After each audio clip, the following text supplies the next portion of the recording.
ఆలోచనాత్మకంగా నాలోని అంతర్భావాలను అన్వేషించాలనిపిస్తోంది బాబాజీ. అవునా?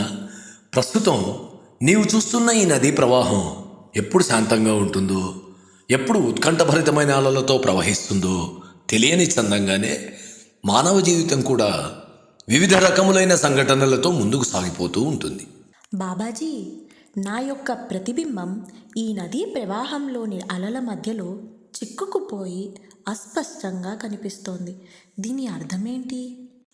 నిన్ను నీవు అర్థం చేసుకోవాలంటే కొన్నిసార్లు నీలో ఉన్న భయాలతో సందేహాలతో ఏర్పడిన ఇమేజెస్ నీ మనసును చెల్లాచెదరు చేస్తున్నప్పటికీ నిశ్చలమైన మనస్సుతో నీలోనికి నీవు మరింత లోతుగా వెళ్ళి శోధన చేయాల్సి ఉంటుంది.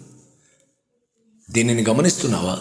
ఒక చిన్న రాయి నదిలోకి వేసినప్పుడు తరంగాలు నది అంతా వ్యాప్తి చెందుతున్నాయి. దీనిని మానవ జీవితానికి ఎలా అన్వయించుకోవాలో అర్థం చేసుకో.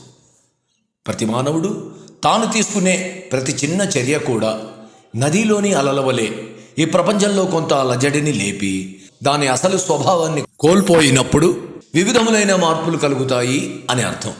అదిగో అల్లంత దూరంలో ప్రకాశవంతమైన, శక్తివంతంగా, సున్నితంగా ప్రవహించే జలపాతాన్ని ఒక్కసారి గమనించినట్లయితే ఏ విధంగా అయితే అలలు, ఆటుపోట్లు ఆగిపోయిన తరువాత నదీ ప్రవాహం తన స్వస్వరూపాన్ని సంతరించుకుంటుందో, అదేవిధంగా నీ జీవితపు ప్రయాణంలో నిన్ను నీవు ప్రేమించుకుంటూ, నీ పాత సందేహాలను పోగొట్టుకుంటూ, నిన్ను నీవు ఉద్ధరించుకుంటే నీ ఆత్మే నిన్ను పునర్జీవుణ్ణి చేస్తుంది.